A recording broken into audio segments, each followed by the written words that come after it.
The morning started like any other on Kepler station, with the artificial sunrise gradually illuminating the laboratory where I'd spent the better part of 2 years studying xenobiology.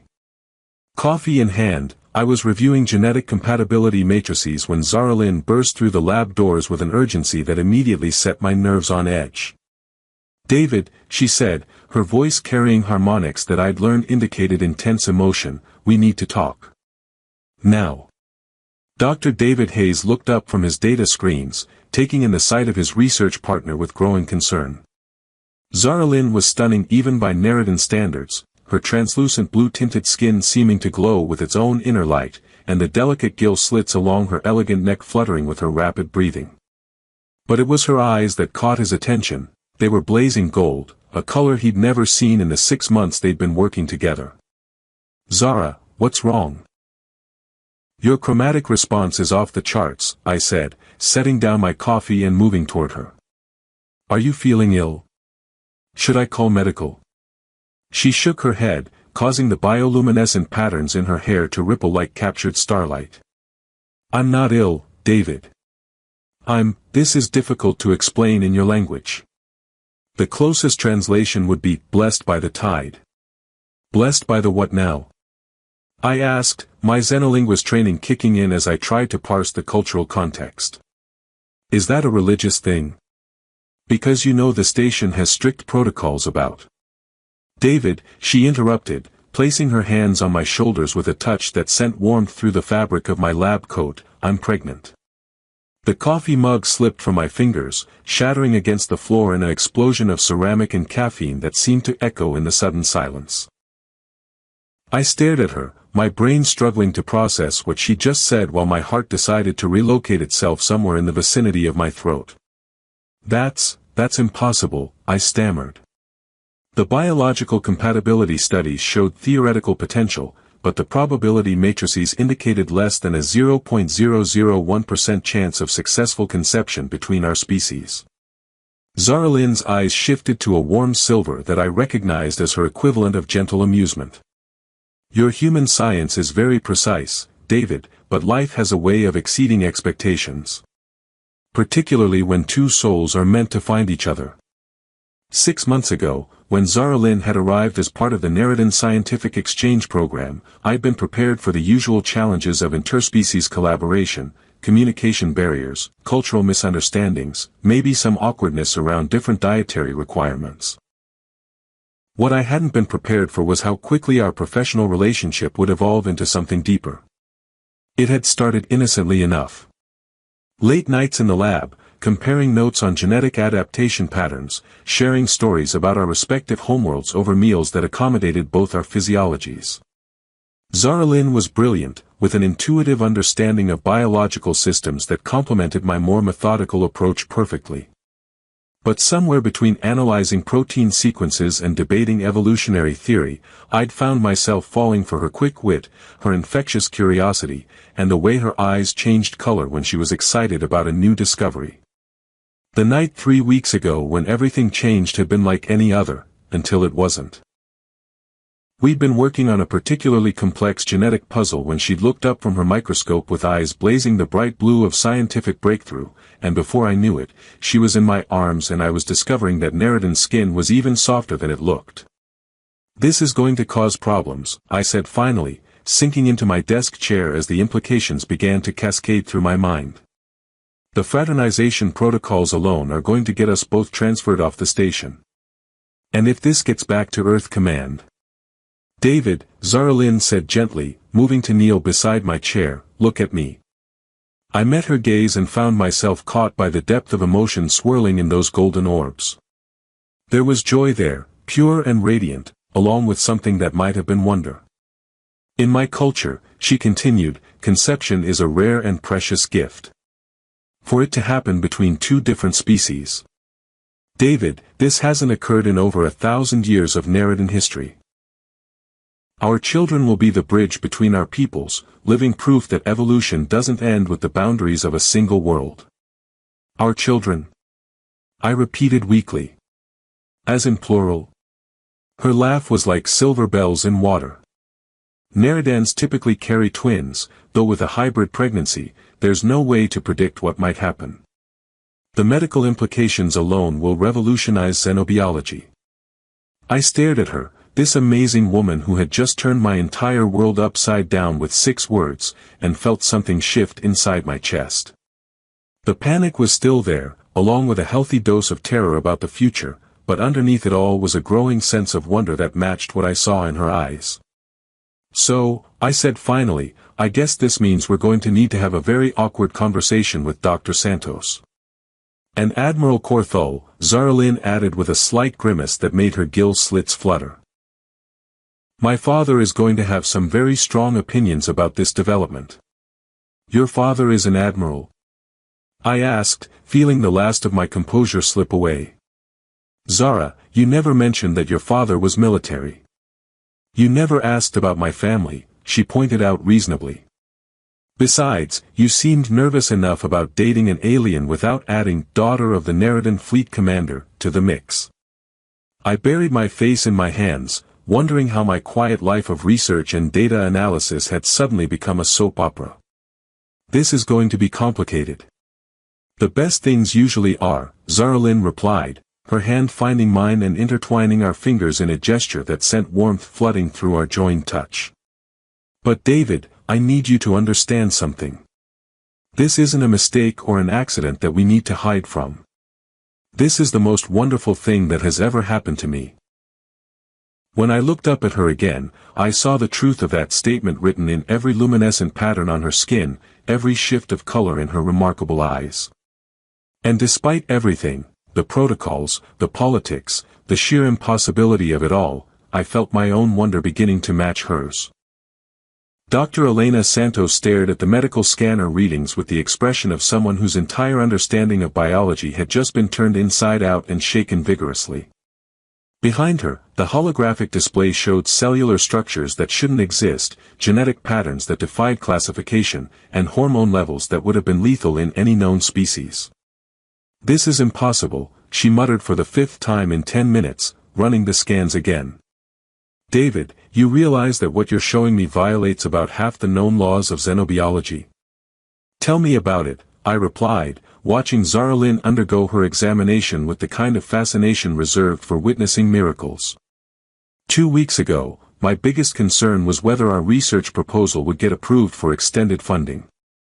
Now I'm apparently going to be a father to the first recorded human Narrated hybrid in galactic history.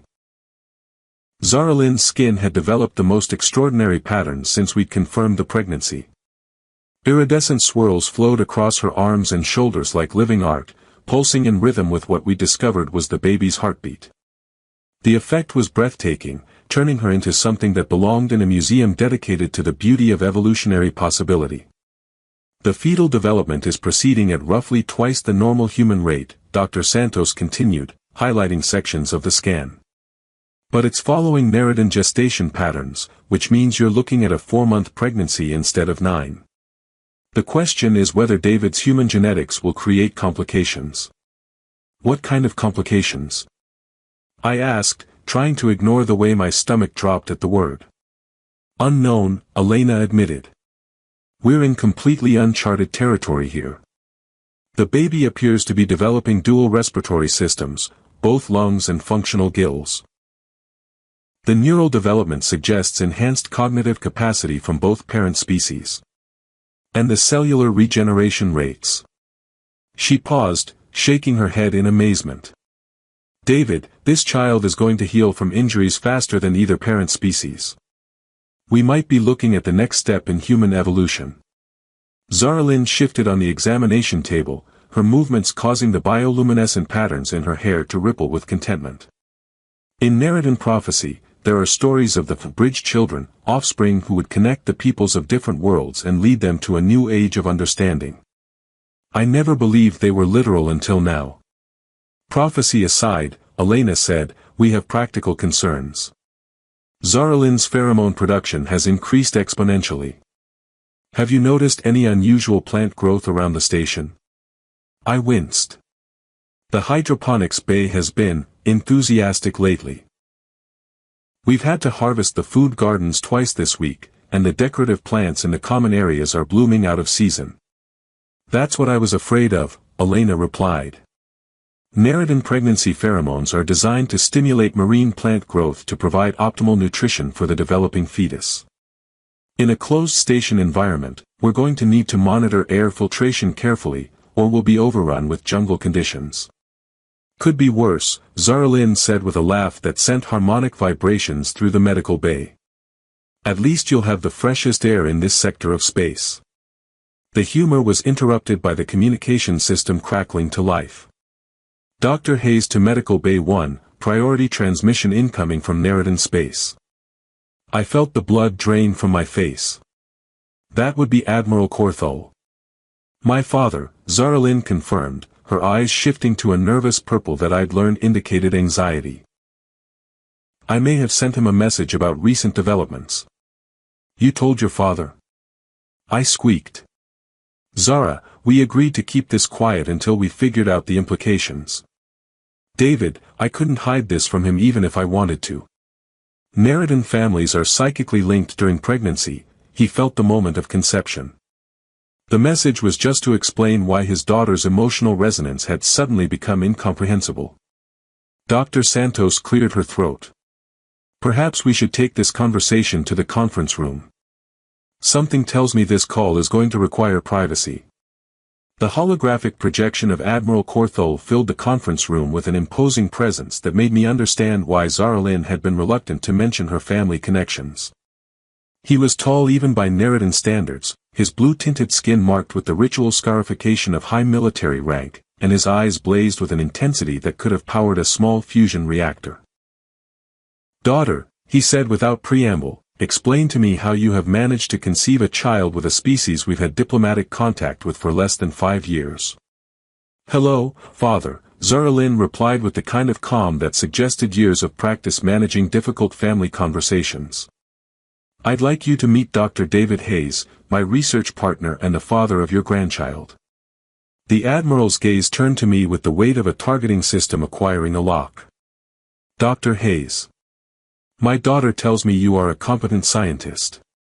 Thank you, sir, I managed, wondering if competent was a compliment or a threat assessment.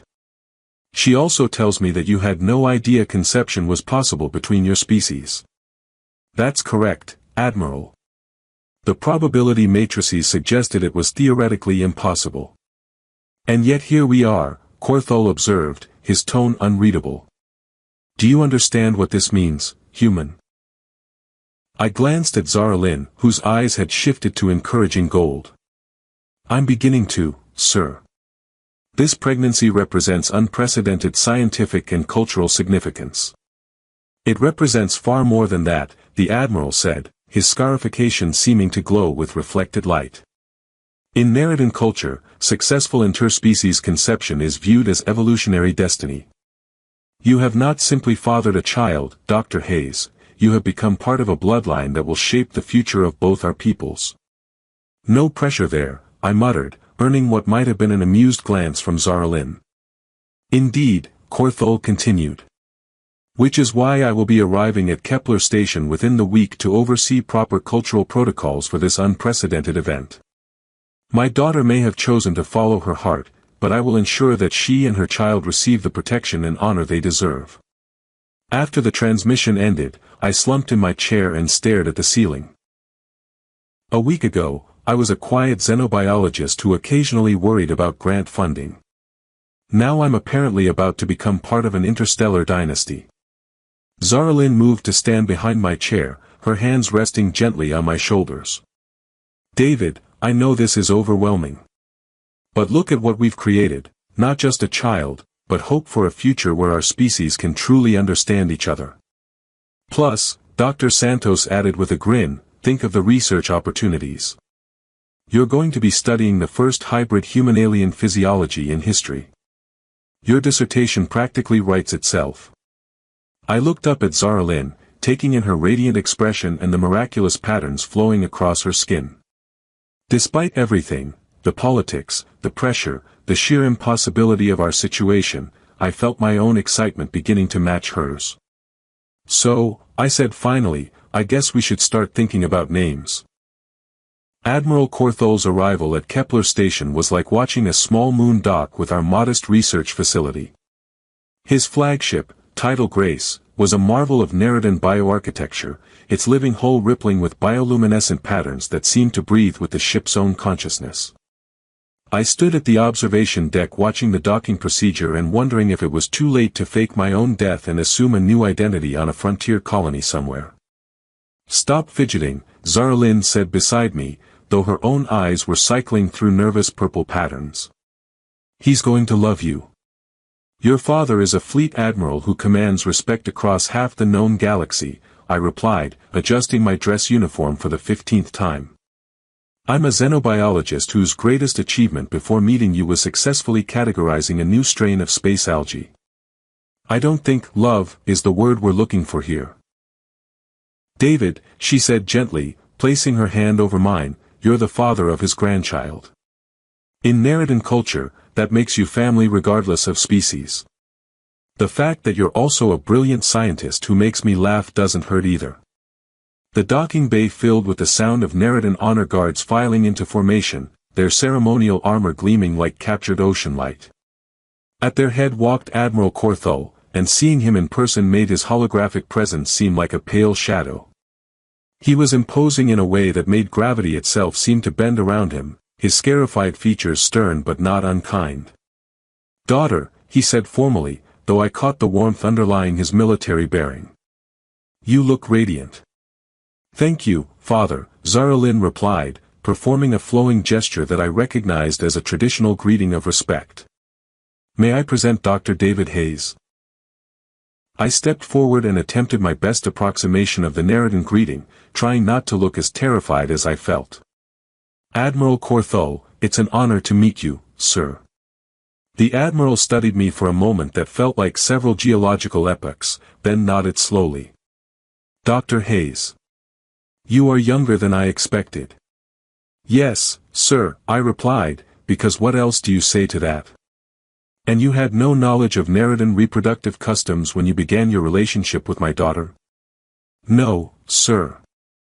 The xenobiology texts were quite clear that interspecies conception was essentially impossible. Yet here we are," Corthol observed, his tone carrying the same mix of amusement and bemusement I'd noticed during our previous communication. "Tell me, Dr. Hayes, what are your intentions regarding my daughter and grandchild?" I felt Zara Lynn tense beside me, her hand finding mine in a gesture of support. "Sir, I intend to be the best partner and father I can be. I may not understand all the cultural implications yet, but I'm committed to learning. Zara Lynn and our child mean everything to me." The Admiral's expression softened almost imperceptibly. "An honest answer. Come, we have much to discuss." The station's conference room had been transformed for the occasion, with modifications to accommodate Narrated physiology alongside human requirements. The meeting that followed involved more people than I'd expected, including representatives from both Earth Command and the Narrated High Council, all trying to figure out how to handle the unprecedented situation of the first human-alien hybrid pregnancy. "The cultural implications cannot be overstated," declared Counselor Timera, her elderly features marked with the intricate scarification of a high-ranking diplomat. "This child will be seen as a bridge between our species, a living symbol of peaceful cooperation. The responsibility is enormous. Which is exactly why proper protocols must be established," added Commander Williams from Earth Command. "We're looking at potential shifts in interspecies relations that could affect diplomatic policy for generations." I listened to the discussion swirling around me with growing bewilderment. Treaties, ceremonial requirements, educational protocols, protection details, it was like watching my quiet life being dissected and reconstructed as a public relations campaign. "If I may," I interrupted finally, causing the room to fall silent. "I appreciate everyone's concern for our child's future, but right now I'm more worried about making sure Zara Lynn has a safe and healthy pregnancy. The political implications can be sorted out later." Admiral Corthol's scarification seemed to glow with approval. "Well said, Dr. Hayes. The health of my daughter and grandchild takes precedence over diplomatic protocols. However," Counselor Timera added, we must consider the child's education and cultural heritage.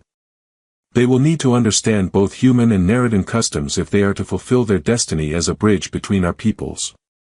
Destiny? I asked, feeling increasingly out of my depth.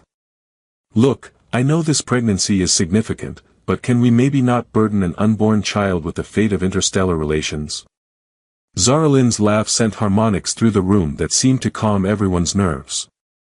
David, you're thinking like a human. In Narrated culture, we believe that children choose their own paths, but they're guided by the circumstances of their birth. Our child will have opportunities that no being in galactic history has ever had. The question, Admiral Corthol said, leaning forward in his chair, is where this child will be raised. Narrated tradition calls for the offspring of interclan unions to spend time in both cultures, but this situation is unprecedented. Commander Williams cleared his throat. Earth Command is prepared to offer full support for a joint cultural program.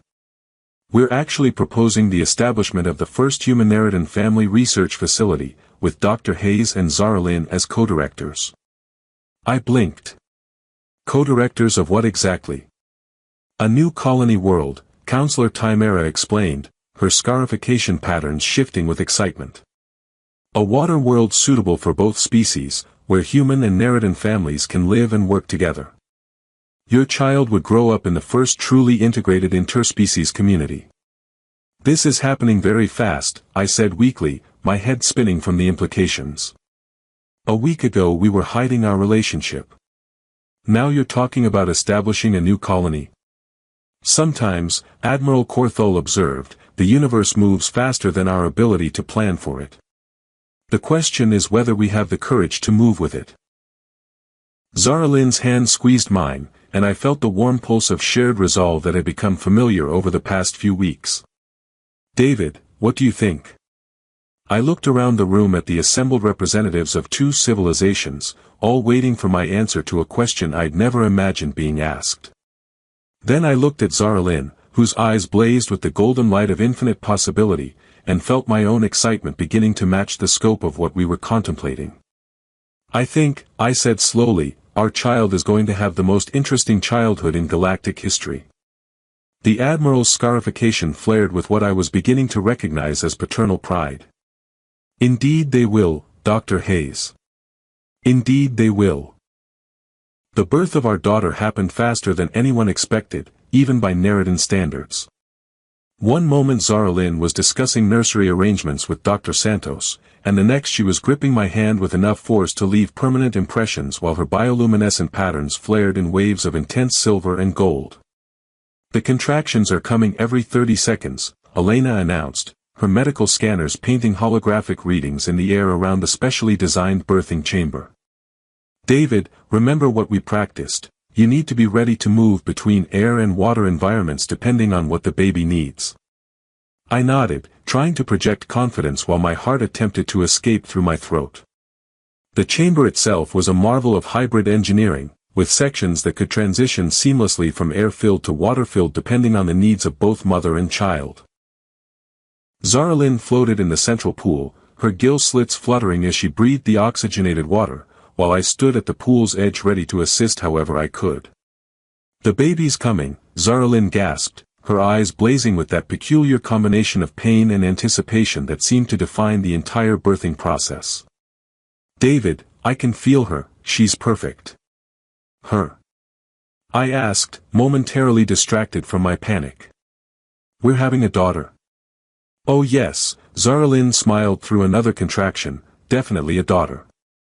And she's going to be magnificent. What followed was simultaneously the most terrifying and wonderful experience of my life. Our daughter entered the world in a rush of bubbles and bioluminescent fluid, her tiny form immediately adapting to the aquatic environment with an ease that took my breath away. Her skin shifted from pale human pink to translucent Narrated blue as she moved, and when Dr.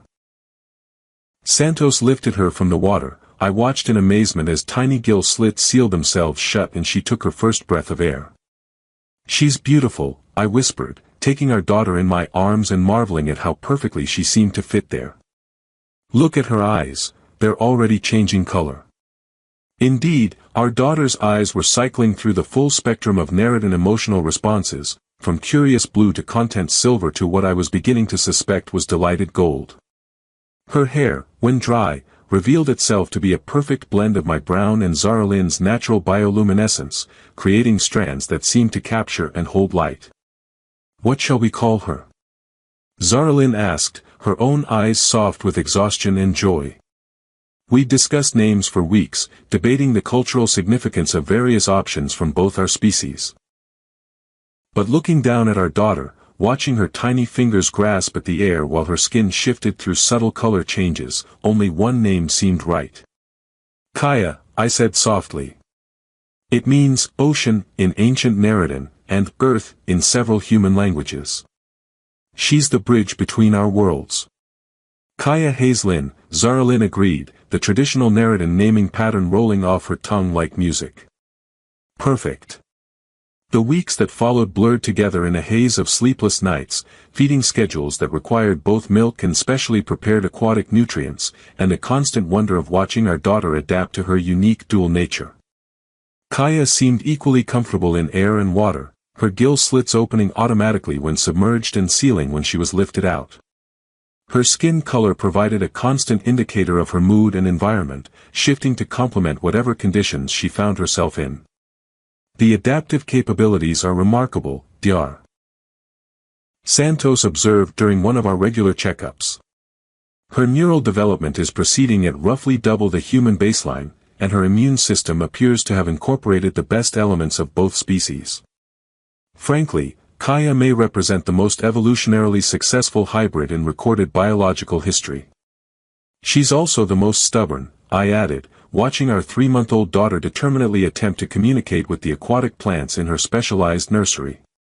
"Yesterday I caught her trying to teach the kelp fronds to change color." "Did it work?" Zara Lynn asked with the kind of scientific curiosity that had first attracted me to her.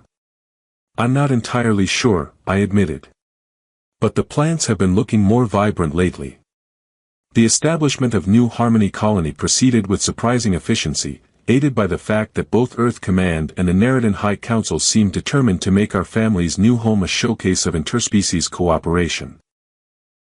The world they'd chosen was perfect, a water planet with scattered island chains that could support both human cities and Narrated underwater settlements.